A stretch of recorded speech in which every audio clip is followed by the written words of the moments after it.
శ్రీకాకుళం జిల్లాలో అతి పురాతన దేవాలయాల్లో మొదటగా చెప్పుకోదగినది మందసలోని శ్రీ వాసుదేవ పెరుమాళ్ దేవాలయం. ఈ ఆలయం సుమారు 700 సంవత్సరాల క్రితమైతే నిర్మితమైందండి. అయితే ఈ ఆలయం యొక్క ఆధారాలు పూర్తిగా లభ్యం కానప్పటికీ సుమారు 266 సంవత్సరాల క్రితం ఇది మరలా నిర్మించినట్లుగా ఇక్కడ లభించిన ఆధారాలు బట్టి తెలుస్తుంది. ఎర్రని ఇసుక రాయితో కళింగ శైలిలో తీర్చిదిద్దిన ఇక్కడ శిల్ప సంపద చాలా అందంగా ఉంటుంది. అలాగే ఈ ఆలయంలోని విగ్రహం తిరుపతి వెంకటేశ్వరుని విగ్రహాన్ని పోలి ఉండి చూపలను కట్టిపడేస్తుంది.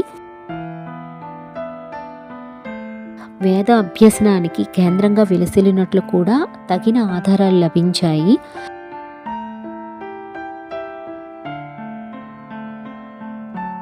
అలాగే ఈ ఆలయానికి దర్శనం టైమింగ్స్ ఏంటి అంటే మార్నింగ్ 5:30 నుంచి 11 వరకు ఉంటుందండి. అలాగే ఈవినింగ్ 4:30 నుంచి నైట్ 7 వరకు ఉంటుంది. ఉదయం 5 గంటలకి సుప్రభాత సేవ ఉంటుంది, 11 గంటలకి కవత బంధనం ఉంటుంది, సాయంత్రం 4:30కి కవత ఉద్గతన ఉంటుంది.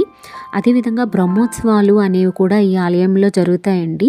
ప్రతి సంవత్సరం మాఘమాసంలో అంటే ఫిబ్రవరి నెలలో బ్రహ్మోత్సవాలు చాలా ఘనంగా నిర్వహిస్తారు. ఇక్కడ ఆధ్యాత్మిక పరిమళాలు వెదజల్లుతున్న ఈ ఆలయాన్ని తప్పకుండా మీరు దర్శించండి. అలాగే శ్రీకాకుళం జిల్లా కేంద్రం నుండి ఈ మందసాకు 100 కిలోమీటర్ల దూరం ఉంటుంది. అలాగే విశాఖపట్నం నుంచి అయితే 200 కిలోమీటర్లు ఉంటుంది. అలాగే మీరు మందసాలో ఈ ఆలయాన్ని సందర్శించిన తర్వాత ఇంకా కొన్ని ప్రాంతాలను అయితే చూడొచ్చండి. అదే రాజుగారి కోట, మందస రాజులు పరిపాలించినది. అలాగే మందస రాజుగారి కోట పక్కనే ఉన్న చిట్టడవిని కూడా చూడొచ్చండి.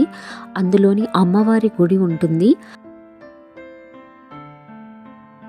అలాగే మహేంద్రగిరి వద్ద గల గుహా సముదాయాన్ని, అలాగే వాసుదేవ ఆలయం పక్కనే ఉన్న ఒక శివాలయాన్ని కూడా దర్శించుకోవచ్చు.